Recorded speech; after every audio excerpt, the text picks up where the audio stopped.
So our talk title this morning is entitled Everyday Living. And so it kind of is a wide variety of ideas, isn't it? Everyday living in one way. It encompasses a lot. I don't know about you, but I feel like I accomplish a lot in life. I make a lot of decisions, a lot of choices in daily living, everyday living. What we are focusing on today is everyday living when we use the science of mind teachings. So when we use science of mind teachings, when we find them and really apply them, we often find that life changes and the way we think changes. And we begin to catch ideas that we think and we're like, whoa, where did that come from? And I don't know about you, but for me, I can often trace it back to childhood when I catch a big one and think to myself, whoa, oh, I can't believe I've thought that. That is not at all the way that I want to think or attract or believe. And so becomes the opportunity of everyday living, changing my own thinking, my own belief systems by using affirmations or ideas or behaviors that work better. So when I first came into science of mind, I had a little struggle with the idea of law. And I don't know, maybe you do, maybe you don't. But when I first started looking at law, I was like, well, I get this love thing. I've been about this love thing since I was born, and I totally get that. And I'm not even sure if I want to look at this cold, impersonal idea of God as law. But I did. I continued my studies because I had to be sure I wasn't just going to discount something. You know that saying, what we resist persists. So I followed it, and eventually came to realize that although we talk about it as impersonal and cold, in a sense, as it is a union of love and law, it is really no such thing as cold. It is directed by me, for me, as me. And that made a turning point. And when I started looking at how I could use law for good in my life, I started realizing the warmth in that. And I think it's powerful. So in Science of Mind, it is about knowing truth, playing with those principles until you feel like you get them right for yourself, and at the same time, allowing our human emotions to play out.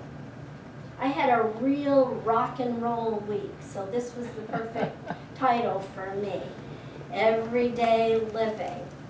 So quite a few things happened this week, and I'm going to share a couple of them with you. I might share some others later too. Not today, maybe another time. David said 2 was plenty. So one of them was, I had a group of girls in my classroom. I teach 5th grade, if you don't know that.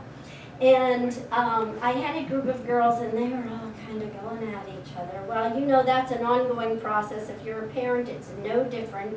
It's just from 8 to 2:30, or quarter of till 2:30. And that you have to do it. My son once asked me, Mom, why are you so consistent with your students, but you weren't with us? It would have been very helpful. And I said, you're absolutely right. It's because there was a period of time where I could be consistent, but 24/7 was a little harder. That's eye-opening. Everyday living is 24/7. Ooh, a lesson in that one, huh? But this girl group was kind of going at each other, and so we had a little powwow, and then I sent them to special area, and when I did, I looked out my window, they're out there, and I noticed that they were sitting in a circle on the ground out there, so I decided, well, I'm going to go poke my nose into that and find out what's going on. So I did, and as I got closer to them, one of them said, would you like to join us? We're in a sorry circle. And I said, well, tell me what a sorry circle is. And they said, well, you've taught us how to use the words I'm sorry, but we want to really own it. And so we're sitting in a sorry circle saying sorry to each other, and then we're forgiving each other and letting it go. So, oh, impressive. And I think I'll let you be right where you are. They've got the lesson.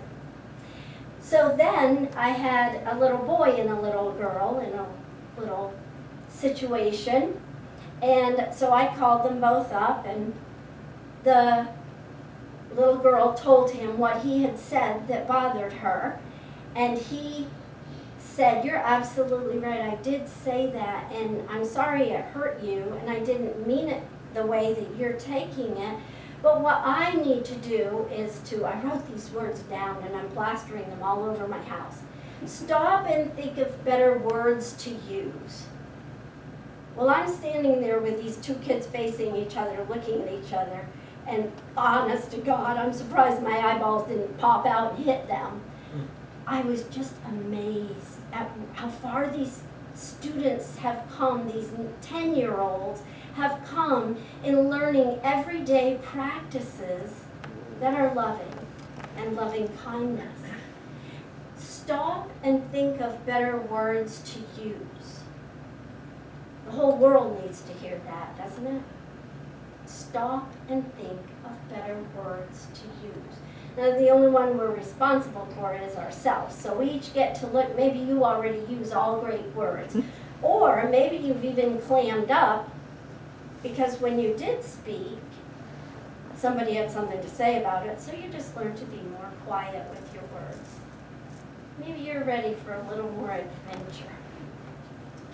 Yeah, so the way I see it, according and in agreement with that story, is the idea that everyday living is kind of conditioning ourselves, conditioning our way of living and our way of thinking, so that we can actually live the science of mind habitually, regularly, all the time, 24/7.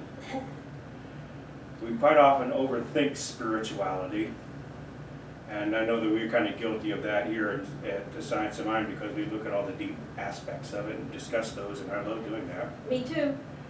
And we feel that, meditation classes and Bible studies and self-help books and seminars and workshops on spiritual practices and so on may lead us to believe that we're getting closer and closer to God.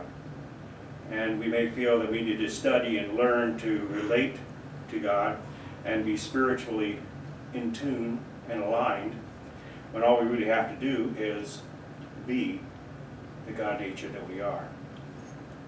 We're made in the image and likeness of God, so we are God expressing through us and as us. We're nothing more, nothing less than God expressing into the world. We can't possibly have a more intimate relationship than that, to actually be the nature of God. We can't possibly have a more intimate relationship, and we don't have to work the system.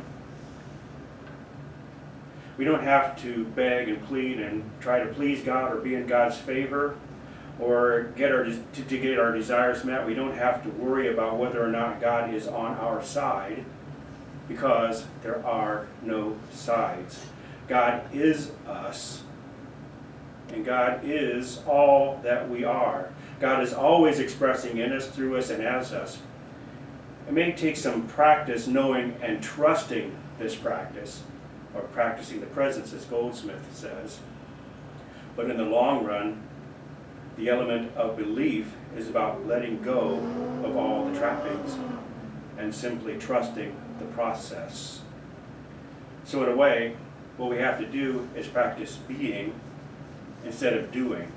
Stop all the busy doing in our lives and start being your individualized expression of divinity. Yeah, and it's a nice balance too, isn't it? The being and the doing. We learn the doing in childhood really well, and some of us maybe learn the being, some of us a little later in life. We have a minister, a colleague, who shared a story that I thought fit this topic perfectly. Over time, everyday living over time. So she shares her spiritual journey. It starts when she's about 14 years old. She's reading the New Testament, John, the book of John in particular, where John writes, "In the beginning was the Word, and the Word was with God." And she thought to herself, well, I have no idea what that means, but I know that it's the key to life. Even though I don't know what it means, it is the key. So she began asking any minister she bumped into or listened to what those words meant. And they all said it simply means the Christ. And she thought to herself, nah, I don't think so, because the churches she was attending at the time, the Christ meant Jesus, and only Jesus. And so she says she fast forwarded 30 years when she was 44, and she discovered the science of mind. And when she did that, she started studying and taking those classes, and at some point she had a bad experience. And when she had the bad experience, she did what she calls practice of divination. Now, I know I've talked with a lot of you about this, and it's where you just take a book, when you're in a place, you just take a book, open it up, put your finger on it, and then look to see what it is, because it was absolutely meant for you. Mm-hmm. Now, I know I do that regularly, and I bet a lot of you do also. Her practice of divination. She said that it was a science of mind text, and when she put her finger on it and looked down, the words said, "In the beginning was the Word," and we understand the Word to be the creative process. Words from Ernest Holmes. And she immediately had a great big yes, and then she thought to herself, man, it only took 30 years to get to that realization. So she went on with her studies in science of mind to the point that she became a minister. And she says that throughout this time she was just finding deeper and deeper truths and being able to apply them. The more that she studied, the more that she dug into those books and those texts and those wise leaders. So she then, in her story, talked about how Holmes went on a spiritual journey. Dr. Holmes, our founder, and he studied various texts, such as Emerson was the one she focused on. So she decided she'd study more Emerson. So she picked up a copy of Lesson from an American Stoic, What We Can Learn from Emerson. I think I'd like to read that book too. At some point, she comes across the words in this book that say, the world is organized in a rational and coherent way by an all-pervading force called the Logos. And Logos, as we know, means word. So I'm going to share those again. The world is organized in a rational and coherent way by an all-pervading force called the Logos, called the Word, meant to be identified as God, meant to be identified by science of mind people, and our symbol as the creative process. So she realizes that she is now 74 years old, reading and understanding in a deeper way. She says, I'm full circle from 14 to 44 to 74. I actually figure something out about every 30 years. And I can't wait to see what happens when I'm 104. You know, we often say that we are each a work in progress, a work of art. It doesn't mean anything's the matter with us right now, but we are always going deeper and deeper into understanding how life works, how these ideas of law, of principles work, so that we're applying them more and more often. and catching ourselves more and more often when we aren't attracting what it is we thought we desired. Science of mind is actually very simple and natural because it's based on natural law. And quite often when I talk about quantum physics and the details around it, you may say, well, it's not really that simple and easy, but I think the reason why I do that is because I really want to awaken people to the idea that it really is very simplistic. Because at the underlying level of that, it really is a quite simple concept. In many spiritual traditions, when they have tough questions about how and why things work the way they do, they reach the ultimate conclusion that it's a mystery. It's something we can't figure out. There's a hymn from the 1700s that said, God moves in mysterious ways, his wonders to perform. He plants his footsteps in the sea and rides upon the storm. I have to admit, when I first read that, I thought of God as a surfer dude, riding his feet in the sea and riding the storm. Many think this verse is from the Bible, and they take it as a sign to worship divine mysteries and miracles. People get caught up in the miracle stories of Jesus, Muhammad, the Buddha, Zarathustra, Arjuna and Krishna, and so on. And in so doing, they miss the simple meaning of the teachings of these great thinkers. Miracles don't make sense. Miracles literally have no logical explanation. That's the very definition of the word miracle. So they have to build elaborate mystical backstories to justify the relevance. And in the process, they dilute the underlying message. People spend a lot of time trying to make sense of magical hocus pocus when they could just be applying the spiritual wisdom of these teachings and receiving valuable life-affirming results. Science of mind is logical. It's based on principles, not mysteries. Science is all about getting to the truth and finding the simplest logical explanation, even finding a mathematical definition that proves a reproducible, constant, reliable system that never changes. I read that after I wrote it and thought, oh, a reproducible, constant, reliable system that never changes. That's kind of a definition of God, isn't it? Could science and God be working together? The word science may bring up images of test tubes, of beakers, and rigorous study, and a lot of doing to reach a conclusion. But what science teaches is a truth, a logical, reproducible explanation. And when we employ a scientific principle, we know how it will respond. It has been, because it has been scientifically proven through vigorous experimentation. Physical or chemical energy interactions create distinct results. Now we know that. That's simplicity. So science is getting down to a simple understanding of how things work the way they do. Here's an example. Einstein talked about his relativity theory and summed it all up into E equals mc squared, which basically can be brought down to 5 words. Energy is matter in motion. That's simply what he's talking about.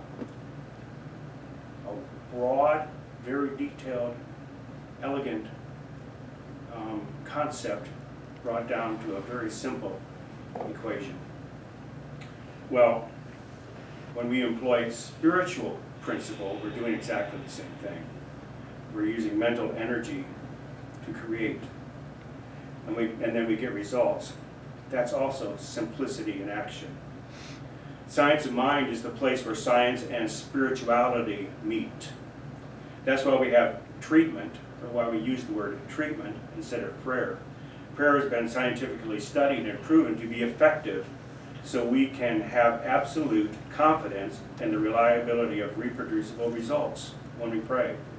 We know that when we pray, we can actually experience the results of those prayers in manifestation.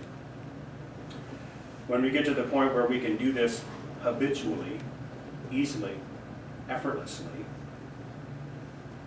we find that life is a simple process. Life has no mysteries except in fairy tales, and life has no challenges except those we create in our minds, in our own minds. Life has no challenges, yes, I said that. Life as a characteristic of God is whole, complete, and perfect. So our everyday life should reflect that to us as well. I love that. I especially like that part of thinking of myself as energy, as matter that is in motion, and I get to choose the direction. So I'd like us to take a few moments to enter into an experiential. It's not necessarily one that you need to close your eyes for, but experiencing a couple ideas that will help us with everyday living or help guide and direct us. So I want you to imagine two things. One, that your thoughts are like a stone dropped in water. We know what happens. It makes ripples. Imagine it's in the middle of a lake, and so the ripples are going out. But not only are your thoughts the stone dropped in the lake, but you are also the stone dropped in the lake. So the first one, your thought being a stone dropped into the lake, means that the ideas that you hold are going to flow in a wave energy out into the world. And likewise, you yourself and the choices that you make activate ripples that go in every direction out into life. So the ripples are actually affecting the entire lake.